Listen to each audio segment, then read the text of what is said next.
우리 국민 316분과 14분의 외국인 여러분들께 정말 고생 많으셨다는 말씀을 직접 드리고 싶어서 나왔습니다. 최선을 다해서 노력했습니다만 더 빨리 고국으로 모시지는 못해서 송구한 마음입니다. 불법 체류자 단속, 남의 일인 줄만 알았습니다. 현대차 그룹과 LG 에너지 솔루션의 합작 배터리 공장에서 체포된 한국인 근로자들이 귀국했지만 이번 사건은 한미 양국에 많은 과제를 남겼습니다. 두 정상이 나란히 마주 앉아 동맹을 약속한 지 10일 만에 벌어진 대규모 단속. 트럼프의 속내는 과연 무엇일까요? 앞으로 한미 관계는 어떻게 되는 걸까요? 이슈 플러스가 짚어봤습니다. All illegal entry will immediately be halted, and we will begin the process of returning millions and millions of criminal aliens back to the places from which they came. 불법 이민자 단속은 도널드 트럼프 미국 대통령이 내세운 핵심 공약이었습니다. 취임 직후부터 반이민 정책을 내세운 트럼프 대통령. 8개월 만에 한국은 그 정책의 가장 큰 피해 국가 중 하나가 됐습니다. 투입된 이민 세관 단속국 인력은 400여 명. 현장에서 체포된 노동자들은 475명인데 그중 한국인 노동자는 무려 300여 명에 달합니다. This in fact was the largest single site enforcement operation in the history of Homeland Security investigations. This has been ongoing throughout this year. There was a majority of Korean nationals from the 475. 왜 하필 한국 공장이 타깃이 됐을까요? 우리나라는 미국 최대 투자국이자 군사 동맹국인데 말이죠. 이민세관 단속국에 하루에 3,000명이라는 어떤 그 실적을 달성해야 된다라는 그 목표를 줬습니다. 이미 이제 트럼프의 어떤 기조 안에서 이민 단속이 굉장히 엄격하게 이루어지고 있었는데 그 중에서 실적을 올릴 수 있을 만한 대규모 미등록 고용, 그러니까 비합법 고용이 이루어지고 있던 한국 공장이 타겟이 된 거다라고 생각을 하고 이거는 이미 6개월간 내사를 했다고 하잖아요. 그러니까 무역 합의나 뭐 이런 어떤 뭐 투자 결정이나 이런 거랑 상관없이 이민세관 단속국 그리고 국토안보부에서 이미 진행되고 있던 것들이 이번에 우연히 터진 것이다. 한국인 노동자들이 대거 체포된 이유는 그들이 합법적인 비자를 갖고 있지 않았다는 겁니다. 이들은 비자 면제 프로그램인 이스타나 B1 비자를 받고 미국에 들어왔는데 두 경우 모두 출장, 계약 등 단기 체류 목적으로만 사용될 수 있습니다. 육체 노동을 하고 임금을 받을 경우 불법인 것이죠. 2020년 9월에도 SK 이노베이션 자회사인 SK 배터리 아메리카의 미국 조지아주 공장 건설 현장에서 한국인 노동자 13명이 이스타를 받고 일하다가 체포된 뒤 자진 출국한 바 있습니다. 투자기업 비자 E2나 주재원 비자 L1처럼 합법적으로 일하고 돈을 벌 수 있는 비자는 트럼프 정권 들어 더더욱 발급받기 까다로워진 데다가 그나마 기업들이 관행적으로 활용했던 이스타나 B1 비자에 대한 단속도 강화되면서 이러지도 저러지도 못하게 된 겁니다. 근데 E2 비자나 L1 비자는 한국에 본사가 있어야 되고 또 미국에도 지사가 있어야 되고 그 조건이라든지 발급 기준이라든지 이런 게 좀 까다롭습니다. 그래서 뭐 대기업들은 그래도 이제 비용을 들여서 할 수 있는데 지금 이번에 많이 문제가 된 이런 협력사들 하청업체들은 이 비자를 받기가 굉장히 어려운 상황입니다. 그렇지 않으면은 이제 할 수 있는 게 이제 H1B 비자인데 전문직 비자 혹은 H2B 비자라고 해서 단기직 비자인데 문제는 여기에 이제 쿼터가 있습니다. H1B 비자는 85,000명, H2B 비자는 66,000명 이렇게 쿼터가 있어서 거기에 뭔데 신청자가 뭐 40만 명, 50만 명 이렇게 되는데 B1 비자나 이스타 비자를 관행적으로 사용해서 잠깐 간 다음에 그걸로 약간 경계에 있는 일들을 하고 지금까지 돌아와도 문제가 안 됐는데 그 트럼프 정부에서 단속을 더 심하게 하게 되면서 문제가 된 겁니다. 현실과 동떨어진 무관용 단속으로 인해 미국 현지에서도 트럼프를 향한 비판의 목소리가 나오고 있습니다.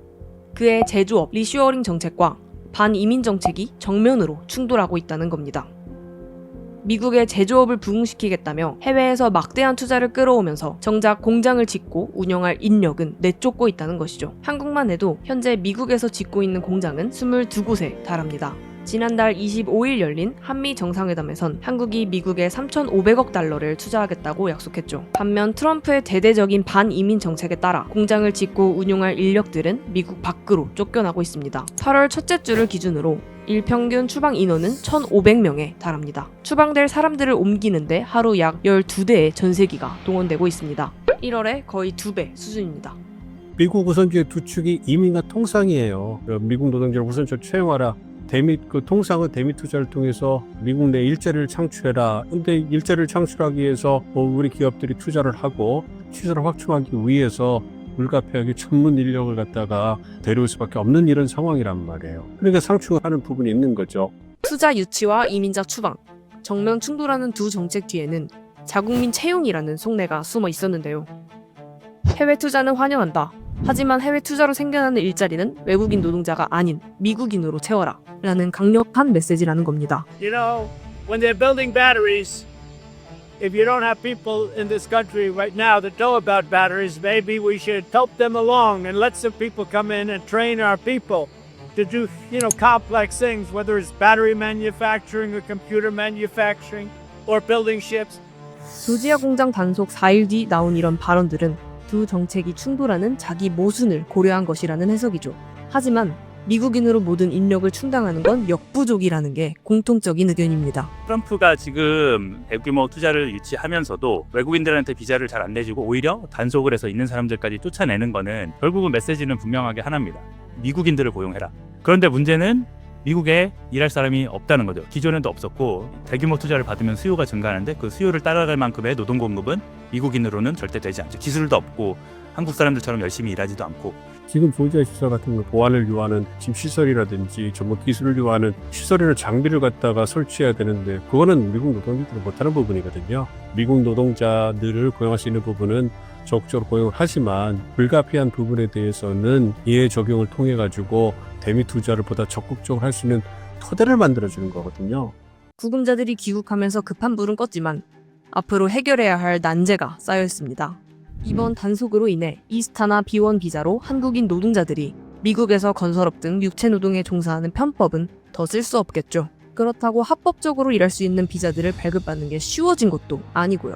미국에서 진행 중인 한국 기업들의 공장 건설이나 향후 예정된 투자들도 줄줄이 막힐 수밖에 없는 상황입니다. 그나마 트럼프 대통령이 한국 정부와의 비자 협상 가능성을 열어놨다는 게 다행인 점입니다. Straining the relationship with Korea. We have a great relationship with South Korea. Really good relationship. We just made a trade deal. But I'm gonna look at it because I understand exactly what they're saying. 이번 상황을 한국에게 유리한 협상의 기회로 만들어야 한다고 전문가들은 입을 모읍니다. 해외 투자를 일정 금액 하면은 거기에 따라서 기술 인력을 얼마 정도 파견할 수 있게 허용하겠다라는 투자 비자 패키지를 만들면은 어느 정도 이제 트럼프가 원하는 목적을 달성하면서도 기업 투자의 불확실성이 줄어드는 효과를 가질 수 있을 거라고 봅니다. 3,500억 달러의 대규모 투자를 무리해서 하는 것을 어쩔 수 없이 관세 때문에 합의를 했는데 인력 수급난 때문에 빠르게 할 수 없다. 그래서 스케줄을 조금 뒤로 미루고 천천히 하겠다라고 일종의 협상 카드로 쓸 수 있는 여지가 있어서 협상의 레버리지를 사용해서 우리나라에 유익한 방향으로 활용해야 된다. 미국 행정부에서 단기 예외를 적용을 해가지고 그 단기 교육 비자라든지 임시 비자 같은 것을 좀 확대를 해가지고 우리 기업들이 대미 투자 관련된 시설을 확충하는데 어려움이 없게 만들어줘야 되겠죠. 중장기적으로는 우리 기업들의 투자를 위한 우리 근로자들이 파견 가기 위한 별도의 비자가 만들어지는 게 필요하고 어쨌든 트럼프 대통령이 그 운을 띄웠기 때문에 중요한 모멘텀 마련이 됐다. 해외 투자 유치와 불법 이민자 추방, 그리고 자국민 고용. 트럼프는 이 세 마리 토끼를 반드시 잡겠다는 구상을 다시 한번 드러냈습니다. He understands that these companies want to bring their highly skilled and trained workers with them, especially when they're creating very niche products like chips or in this case in Georgia, like batteries. But the president also expects these foreign companies to hire American workers and for these foreign workers and American workers to work together to train and to teach one another. 중요한 건 이런 국면에서 한국이 어떻게 피해를 최소화할 수 있느냐겠죠. 그걸 위해 정부는 어떤 전략을 택할지가 중요한 과제로 남았습니다.